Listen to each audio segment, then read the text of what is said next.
16 अप्रैल 1988 की रात ट्यूनीशिया की राजधानी ट्यूनिस के ऊपर लोगों ने एक फाइटर प्लेन को उड़ते देखा। उस रात ये कोई आम बात नहीं थी, बल्कि लोगों को उस वक्त से ही गलत लगना शुरू हो गया था। बार बार वो फाइटर प्लेन एक ही बिल्डिंग के ऊपर मंडरा रहा था। तभी अचानक से पूरे शहर की लाइट चली जाती है और 25 सालों के बाद जब ये पता चला तो इसके पीछे कोई और नहीं बल्कि मोसाद का हाथ था। इस ऑपरेशन की खास बात ये थी कि इजराइल 25 सालों तक इस बात से नकारता रहा कि उसने किसी ऐसे ऑपरेशन को अंजाम दिया है। 25 सालों के बाद 2012 में इजराइल ने इस बात को एक्सेप्ट किया कि हाँ, इस ऑपरेशन को अंजाम इजराइल ने ही दिया था। 1948 में यहूदियों का एकमात्र देश इजराइल को बने अभी कुछ ही समय हुआ था। यहूदियों को देश मिल चुका था। देश मिलने की खुशी में यहूदियों को जीने का एक जरिया मिल चुका था। चारों ओर से मुस्लिम देशों से घिरा इजराइल अभी खुशियां मना ही रहा था कि 6 देशों ने मिलकर इजराइल के ऊपर अटैक कर दिए। पैलेस्टाइन को कंप्लीट स्टेट दिलाने का लालच देकर ये लड़ाई अरब देशों ने शुरू किया और बीते कुछ सालों में इजराइल के ऊपर 5 बार अटैक किए, जिसमें शामिल 1948, 56, 67, 73 और 1982 की लड़ाई शामिल है। हर बार मात खाने के बाद भी अरब देशों के पास खोने को कुछ भी नहीं था और हर बार जीत से इजराइल अपने देश का हिस्सा बढ़ाता ही जा रहा था और पैलेस्टाइन सिमटकर एक छोटे से हिस्से में रह गया था। इसी दौरान पैलेस्टाइन को ये बात समझ में आ गई थी कि कोई भी देश उसके लिए नहीं लड़ रहा है, बल्कि इजराइल और पैलेस्टाइन पर कब्जा करना चाहते हैं। तब पैलेस्टाइन 28 मई 1964 को एक ऑर्गेनाइजेशन बनाया जिसका नाम था पैलेस्टाइन लिबरेशन ऑर्गेनाइजेशन यानी PLO। इसे तो पहले एक राजनीतिक संगठन बताया गया, लेकिन इजराइल के ऊपर कई हमले कर चुके PLO को इजराइल एक टेररिस्ट ऑर्गेनाइजेशन का स्टेटस दिया करता था।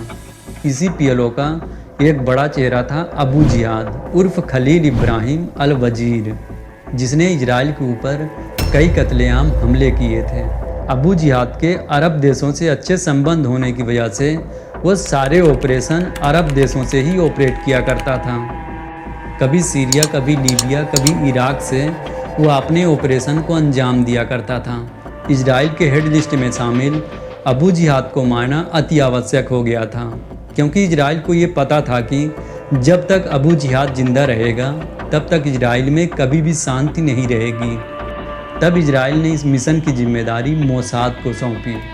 Mossad, one of the most powerful intelligence agency in the world. Mossad के अत्यंत शातिर और खौफनाक कमांडो जिन्होंने जो ठान लिया वो अपने मिशन को अंतिम क्षणों तक कंप्लीट करने की हिम्मत रखते हैं। मोसाद के इंटेलिजेंस रिपोर्ट के हिसाब से अबू जिहाद उस वक्त बगदाद में ज़्यादा रुका करता था। इसी बीच मोसाद के कुछ एजेंट बगदाद के लिए निकल पड़े और वहां इस मिशन को अंजाम देने को सोचा, लेकिन इत्तेफाक से अबू जिहाद पिछली रात ही अपनी फैमिली के साथ ट्यूनीशिया छुट्टी मनाने निकल गया था। पर मोसाद के लिए ये बिल्कुल भी अच्छी खबर नहीं थी, क्योंकि ट्यूनीशिया एक ऐसी जगह है जहां टूरिस्ट ज़्यादा आया करते हैं। पर हर बार की तरह इस बार भी मोसाद ने कई प्लान बनाकर रखे थे, जिसमें एक प्लान में ट्यूनीशिया भी शामिल था। 12 अप्रैल की रात बीत चुकी थी और मोसाद के लिए ये मिशन अत्यंत पेचीदा बनता जा रहा था। मोसाद के प्लान के हिसाब से अबू जिहाद ट्यूनीशिया में 3 से 4 दिन से ज़्यादा नहीं रुकता।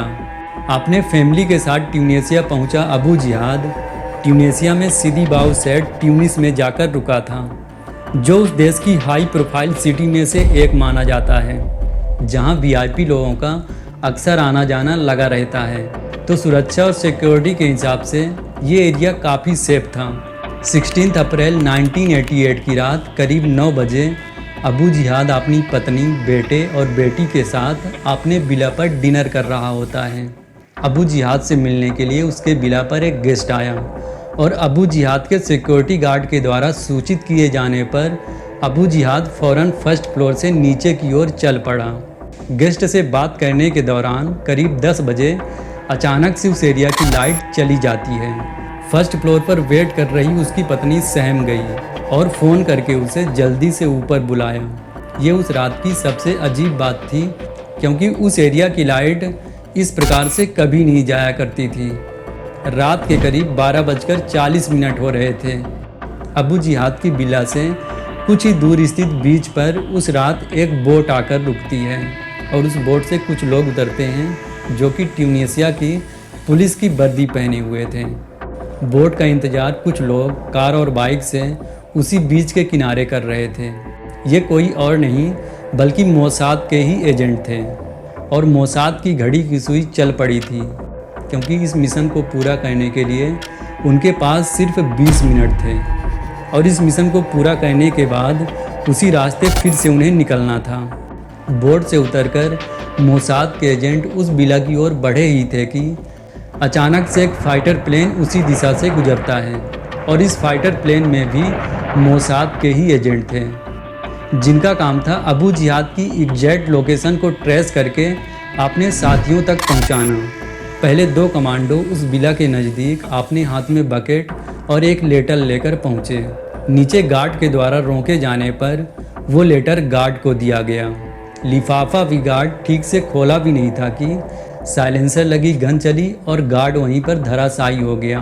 तब तक अबू जिहाद को इस बात का एहसास हो गया था कि कुछ अजीब सी चीज़ हो रही है। अबू जिहाद फौरन अपने कमरे में गया और अपनी बंदूक लेकर बाहर आ ही रहा था कि उन कमांडो ने अबू जिहाद की बांह और पैर में गोली चला दी। बंदूक हाथ से छिटक गई और अबू जिहाद ज़मीन पर गिर गया। ये सारा सीन उसकी वाइफ के सामने हो रहा था। तभी एक कमांडो अबू जिहाद को दीवार की तरफ घूमने को कहा। नीचे खड़े 2 कमांडो तब तक ऊपर पहुंच चुके थे। चारों कमांडो ने मिलकर अबू जिहाद को गोलियों से भून दिया। हाथों में मशीन गन लिए कमांडोज अपने मशीन गन की सारी बुलेट ख़त्म कर दिए, क्योंकि वो कतई नहीं चाहते थे कि अबू जिहाद इस बार बच निकले। सारे बुलेट खत्म होने के बाद प्लान के अनुसार वो सारे एजेंट उसी रास्ते निकल पड़े और फाइटर प्लेन उड़ा रहे उसके साथी भी वहां से निकल गए। इस मिशन को मोसाद के द्वारा इतनी बारीकी से अंजाम दिया गया कि 25 सालों तक इजराइल के खिलाफ एक भी सबूत नहीं मिले। तब जाकर 25 सालों के बाद 2012 में इजराइल ने ये बात एक्सेप्ट की कि हाँ, अबू जिहाद हमारे द्वारा ही मारा गया है।